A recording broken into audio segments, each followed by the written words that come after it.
to another video with Jackie at All Things by Jackie. If you are new to my channel, thank you so much for tuning in. It's so great to have you here. If you are returning, thank you so much for always tuning in. Today's topic, we are going to talk about I have no idea. I just decided to record, but I don't know what I want to talk about. So let's talk about Christianity. Let's talk about our spiritual life. Okay, not Christianity per se, but let's talk about our spiritual life and how we see it and what we think and how others should see it and all this kind of thing, right? Okay, without further ado, let's dive in the topic. Personally, I think your spiritual life is yours and yours alone. Whatever you believe in, it's between you and yourself. Like, I feel like you don't have to explain anything to anybody. You don't have to explain how you see yourself or what you believe in to anybody, because we see life in different ways. Whatever you are is who you choose to be and who you choose to believe and everything.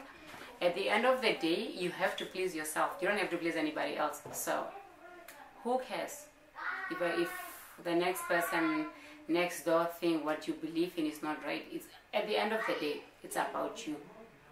At the end of the day, it's what you believe in. I'm not saying you shouldn't be open to hearing opinions from other people. You should. It's a very good thing.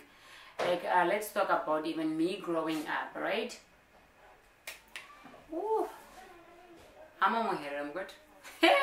Born and raised in a Herero family with holy fire and everything, right? And that is who I was growing up. And today I'm a different person. But what I'm going to say right now, it shouldn't offend anybody. At the end of the day, is who you choose to be, not what your parents want you to be, not whoever. Growing up, I grew up in Okonjatu, right? So, growing up, we were raised by the holy fires and everything. It's a Herero home, a traditional Herero home. So whatever your parents says is what goes. You basically don't have a choice, right? Because you are a kid. Even right now when I'm sitting here, my kids doesn't have a choice. They gotta go by what I say, right? Until they reach the age where they decide, okay, this is me, this is who I want to be, and that is not what I believe in. So I grew up as a I don't know, I don't even know what to say. What do we call it? I just grew up as a Herero person following the holy fire. That's it. Never went to church and all this kind of thing. And I didn't have a relationship with my dad, right? So whenever I go to his house, when we started like hanging out and all these things, whenever I go to his house on Sundays, we'll go to church. And whenever I go to church, I'll just be sitting there like, oh, what are they doing? These people are crazy, you know? That is how I used to say it, because I wasn't living in the moment. I was just going to church for the sake of going, just to please my father, right? And which is not a bad thing. He was trying to introduce me to what he thought it was best for him, or what he thought it was best for me. And at that moment, I didn't believe it was the best thing for me, right? And then something happened, a life-changing decision happened to me, like 2014. I woke up one day, I couldn't walk, I couldn't do anything. I was whole, like, paralyzed, half paralyzed or whatever they call it. I don't know. They were saying you are half paralyzed. Couldn't figure out what it was. I tried everything in the biologists, whatever they could find. They couldn't find anything with me. All the tests, x-rays, MRI, everything. Blood was like ultrasound, everything. They couldn't find what it was that was happening with me. That is a topic for another day though. But what I'm trying to say is, so I met this lady in Shoppers Drug Mart in Fort McMurray, and then she just walked to me and she was like, "Hi sister, how are you?" I was like, "I'm fine, how are you?" She was like, "Okay. What happened to you?" I told her, I don't know, just slept, woke up, couldn't feel my legs, couldn't whatever, nothing happened, but it is what it is. It's life, right? Then she invited me to church. She was like, "Can you come to my church on Sunday? This is where we go, Kiana College, what.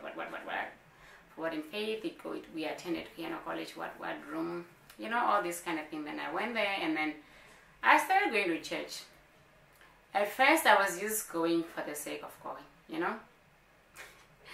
Sometimes the things we do in life, sometimes it's just, I don't even know what to call them. Yeah. And then one day, this pastor from Toronto came to Fort Mac. Because at times, sometimes I would be just walking fine, sometimes I would walk and freeze, and then when I freeze, like my husband and my cousins and staff friends had to carry me to wherever we're going, to the car or inside the house or whatever it is, right?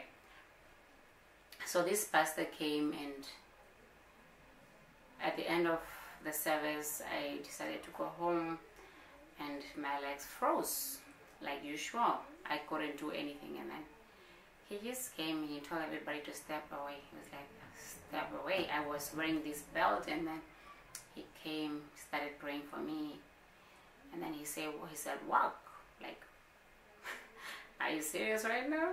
And then, yeah, miracles do happen, you know. And then here I am. I'm sitting here talking about it. Like back in the days, I couldn't talk about it. It was so emotional. It was everything. But right now, I'm here talking about it. Like, and I'm so proud to say it out loud. Like, from that moment, I realized what I wanted to believe in.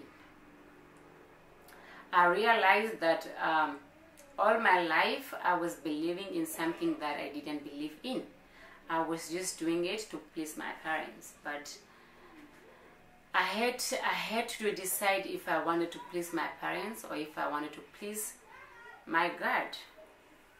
And in that instant, I realized that the only person I wanted to please, it was God. He made me. He chose me to be this kind of person I am today, yesterday, forever. I'm going to be because of God, because of who I am. And like, I'm proudly saying I'm a Christian, like a born-again Christian. I'm not just a Christian, I'm a born-again Christian, like proudly saying it. Even if somebody stand here with a gun pointed at my head and say, "If you say you're a born-again Christian, I'm going to kill you," I'm going to say, "Babe, it's fine." Because that is how much I love my God. And ain't nobody gonna come here and say what you believe in your God is not right or whatever it is, because at the end of the day, it's about me and my life. It's not about my husband, it's not about my kids, it's about me. Your spiritual life have nothing to do with the next person. It have everything to do with yourself. It have everything to do with what you choose to believe in. It's what defines who you are. You can choose to do all these things you want to do, but at the end of the day, you have to decide what you want for your life, right? So, be who you want to be without explaining yourself to anybody. And right now, everybody, especially here in Namibia, everybody see born-again Christians as their enemies. I don't even know why. Because nobody is like forcing you to believe in what I believe in. I'm just gonna come to you, tell you what I believe in, if I feel the need, right? If I feel like, okay, I'm gonna express I'm gonna express who I am to you. You don't have to judge me because you are not God. You don't have the right to, and I don't have the right to judge who you are, because at the end of the day, the heaven I'm choosing is mine. So I have to choose my heaven, not your heaven. Alright? If you think whatever you believe in is heaven to you, it is fine. You don't have to explain yourself to anybody. If you choose to try something different, you can try something different. And like maybe you will realize that maybe what I was believing in is not the right thing for me after all. Right? There's a difference. Sometimes you are just comfortable with whatever it is because you choose not to change for any reason. You choose not to be that person maybe you are meant to be or whatever it is. But at the end of the day, it is about you and you alone. And the relationship you have between you and your God, it is between you and your God. And I'm gonna proudly say that you can do everything in this world, but without God, nothing is pleasing. Nothing is pleasing. So please, be who you are, be who you want to be. It is about you and you alone. You don't have to explain to anybody. Don't do stuff because other people aren't doing it. Do stuff because you understand what they mean and because you want to do it. Your spiritual life is yours and yours alone. Your relationship between you and your God is between you and your God. You fail, you pray, you ask God for forgiveness, He is going to forgive you. Because He is the one who called you by your name and He is the one who says, come as you are. So don't worry about anything. Be the kind of beauty you want to be. Be the kind of spiritual person you want to be without worrying about what other people says. Because when God sees you from above there, He knows that what you're doing is right for you and for Him. Thank you so much for watching. Don't forget to subscribe, hit the notification button so that you won't miss our upcoming videos, and comment in the comment section below. Thank you once again.